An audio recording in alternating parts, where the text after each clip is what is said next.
Assalamu alaikum friends. Today we are going to learn about Hadoop. In my previous lectures, I've explained every concept of data science. If you didn't study it, so go and check my playlist. You will get every lecture. So friends, today we are going to learn about what is Hadoop, history of Hadoop, why Hadoop is needed, how does Hadoop work, basically what is HDFS, MapReduce, and core component of Hadoop. So it's a very lengthy lecture, but we are going to divide into a chunks and we will try to cover every concept within 2 or 3 lectures. So friends, what is Hadoop? Basically, Hadoop is an open source programming framework, and it gives you a reliable and scalable product platform for both storage and analysis for storage. So basically, initially what we didn't have a platform where we could store a large amount of data with reliability, because reliability is a factor which is very important in data.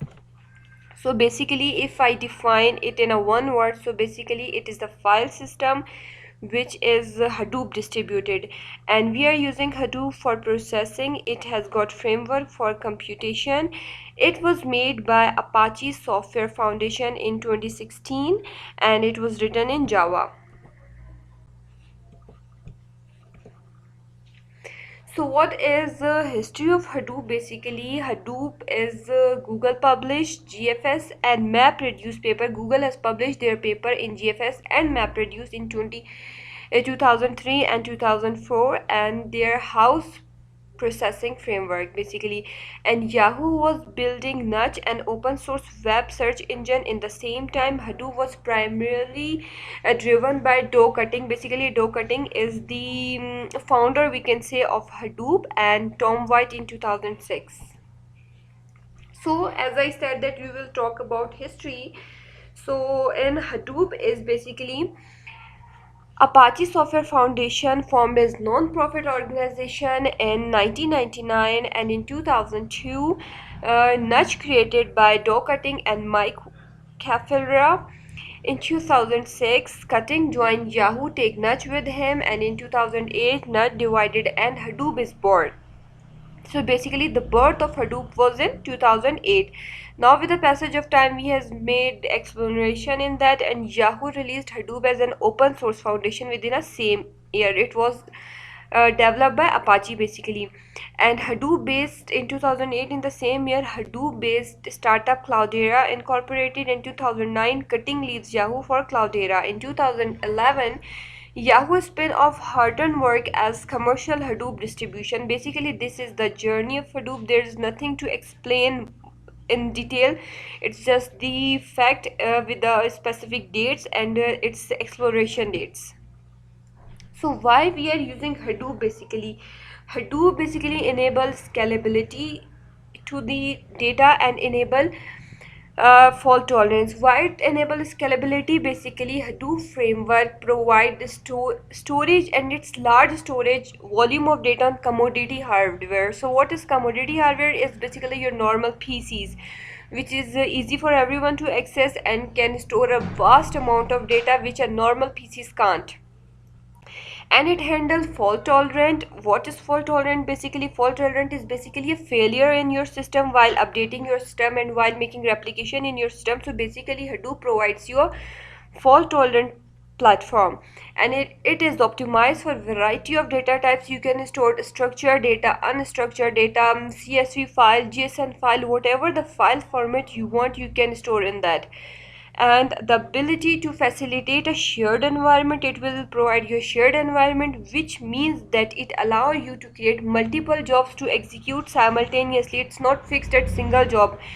You can perform multiple jobs at the same time and provide value for an enterprise. Definitely it include an open source project. So in open source project, you can have a large active community. These projects are free to use, and it's free to use because it's open source. You can access it. So basically, what is Hadoop ecosystem? One by one, we will cover all the three in detail. First one was core Hadoop ecosystem, query engine, and external data storage. So what is core Hadoop ecosystem? In core Hadoop ecosystem, we will talk about the layer technology. What we do is each layer is working in that, and if I will give you a normal example, so say that two layers can't operate at the same time. B can directly communicate with A, but D can't communicate with A. B and C can communicate with A, but D can't communicate with C.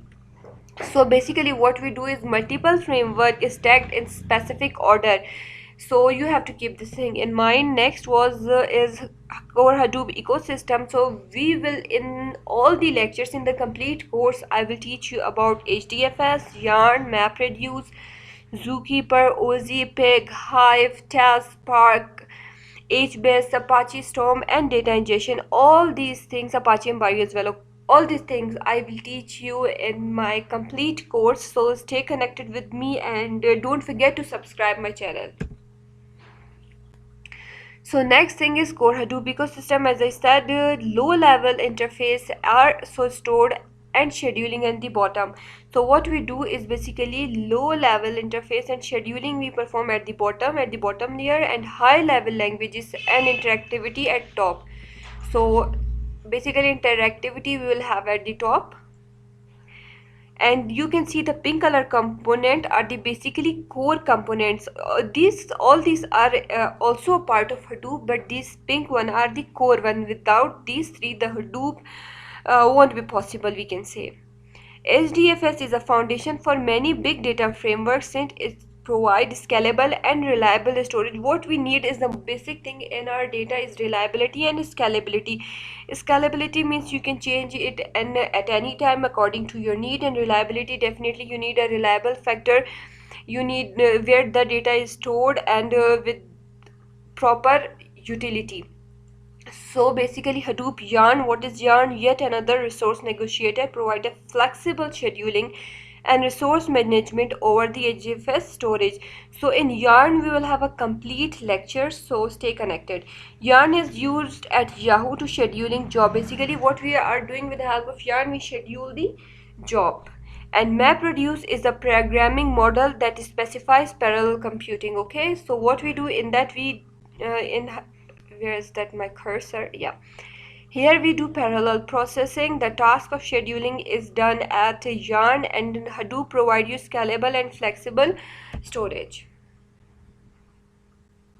So what else is Pig and Hive? Hive and Pig are two additional programming model. Basically Pig is very high level programming model, and if we talk about okay, yeah, very high level programming API that allow you to write simple script and that it look like a SQL queries, which we in computer science we studied in database. Basically allow to change together queries and get complex answers. So your all the complex answer without complexity you can convert in Python or Java code. So Pig is actually transform that script into something that will run on MapReduce. So it will convert your script into something that you can convert into a MapReduce. So we studied here in MapReduce that MapReduce provide us parallel computing. So what is Hive is? Hive is actually taking SQL queries and making this distributed data look like SQL database, and in Hive is basically used by Facebook for query, and it's query base, and it is using for execution of SQL query on the data that is stored on your Hadoop cluster. Okay, Apache Ambari.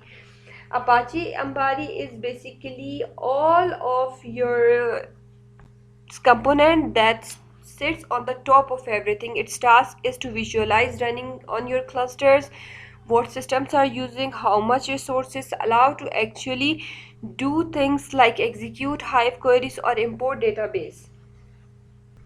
So basically we saw that Zookeeper and Oozie, that is also a tool which was provided for sitting at the top, but it was outdated. So currently we are using Apache Ambari basically, and Mesos is another potential way of managing the resource in your cluster like Yarn.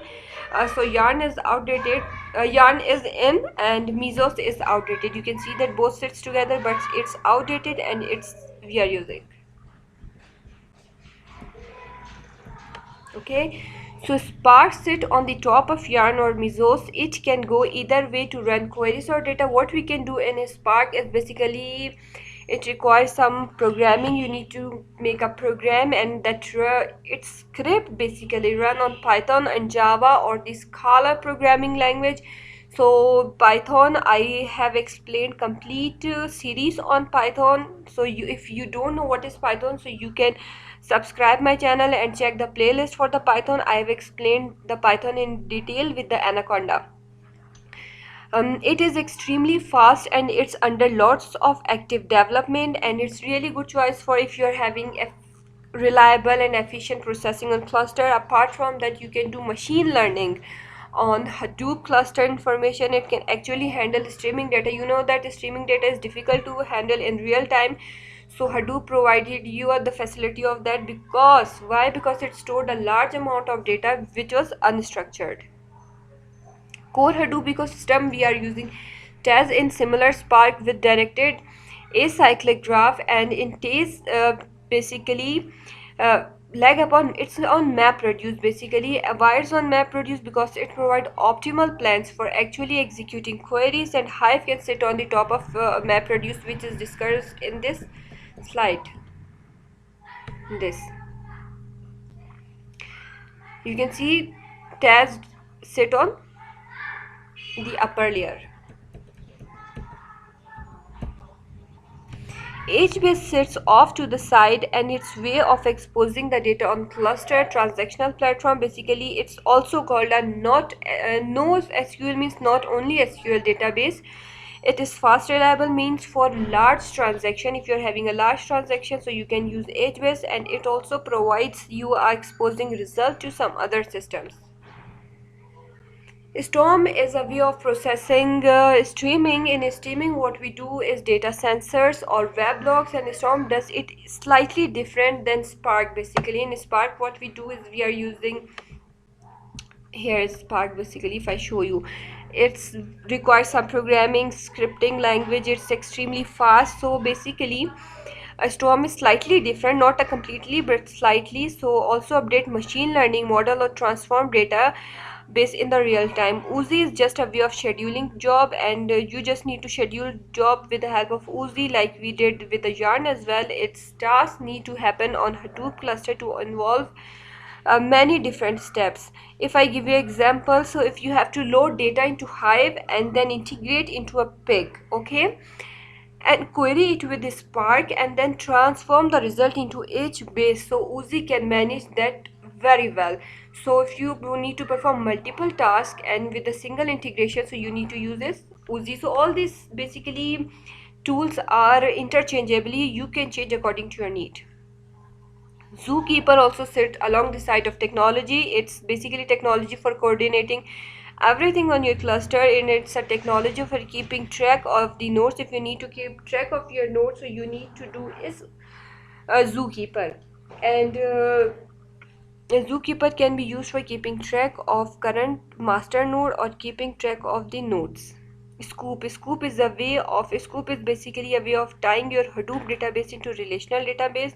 You tie your traditional and relational database. Basically anything that talk on ODBC and JDBC can be transformed on Scoop, and I will teach you Scoop in detail. That is unstructured data. Basically for traditional approach or offline approach, we are using Scoop. And another is Flume. In simple word, Flume is used for unstructured data, and internet based connection is used as well in the system. So, and Kafka solve a similar problem. Basically in general purpose, it collect data and sort them from clusters in PCs and web server. It can then broadcast the Hadoop cluster as well. So all three technology involve the problem of data ingestion. What are the three technologies? These three: Scoop, Flume and Kafka are used for data ingestion. So external data storage, what are external data storage? In an external data storage, we have MySQL and SQL. Basically that is basically used for our database, and you can integrate it with cluster, and You can not only import data from Scoop in your cluster, but also you can export MySQL as well, and apart from that you can write ODBC database as well, and result is stored in central database. Apart from that, we have a more component for external storage: Cassandra, MongoDB, and HBase. So what we are doing in HBase, basically both are columnar data store that are also good choice for exposing your data for real-time usage. So we have to have something for real-time storage. So basically Cassandra, MongoDB, and HBase is used for your exposing your data in real time, and they are also not only SQL database, and they are very popular choice for vending simple key value data stored in your large database.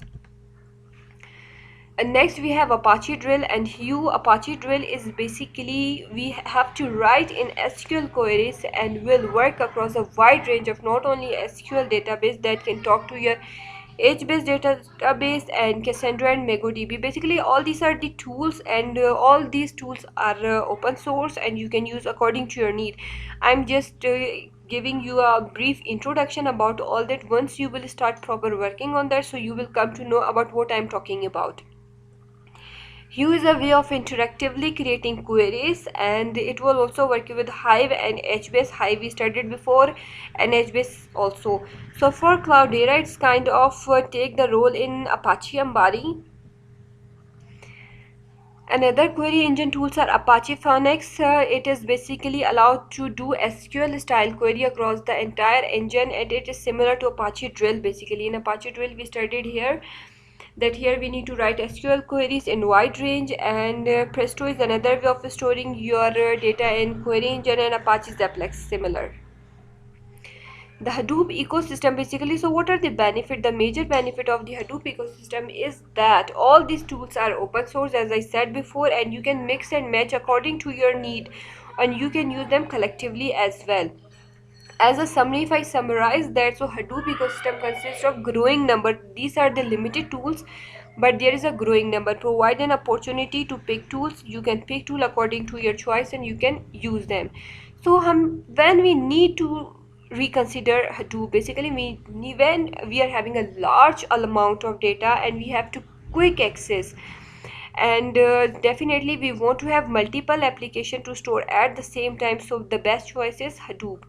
And we are having a large volume and large variety of data, and with a large collection of data types, so we need some parallel platform which allow a simultaneous execution of some function. So for that we are using Hadoop. Cautions, okay, when we not to use, when we shouldn't consider. So when we are having a small data set, so why we need to or install such a heavy setup on your system? For that we can use traditional approach. Task parallelism, if you're having a task parallelism, so the simultaneous execution of many different functions, when you're having a many different functions, so you do further analysis, you can also choose another tools. Advanced algorithm, not all the algorithms are scalable in Hadoop. It are having a specific or reducible algorithm which we are using in Hadoop, so all the algorithms are not implemented on Hadoop. Or when you are having replacement to current infrastructure, definitely Hadoop may be good platform. We are diverse data set, but if you are having a small data set, so you don't need to use and random data access. Definitely HDFS store data in 64 megabyte or longer, so you may have to read an entire file to pick one data entries, so it's time consuming. Basically values for Hadoop and pre-built Hadoop image. So basically assembling a software stack from scratch can be messy, and definitely for the beginners, so getting pre-built image is to buying a pre-assembled furniture, and usage of these pre-built software image is enabled virtual machine. We can use VM. Basically a virtualization software provider platform which on your stack can run. These are basically VMware and Cloudera, so you can use according to your need. Hortonworks. So pros, basically it provides you computing power, flexibility, fault tolerance, it's low cost and scalability. And what are the cons? Cons is basically security. It has a lack level of security, and we can also use this for a research purpose as well. This security we can consider. administration and ease of use. Basically Hadoop require knowledge. If you do have a lack of knowledge, so you can't use it. It requires experts. Integration with existing system, definitely it require a time consuming and tiring technique for integrating with your existing system. And thanks for watching, friends.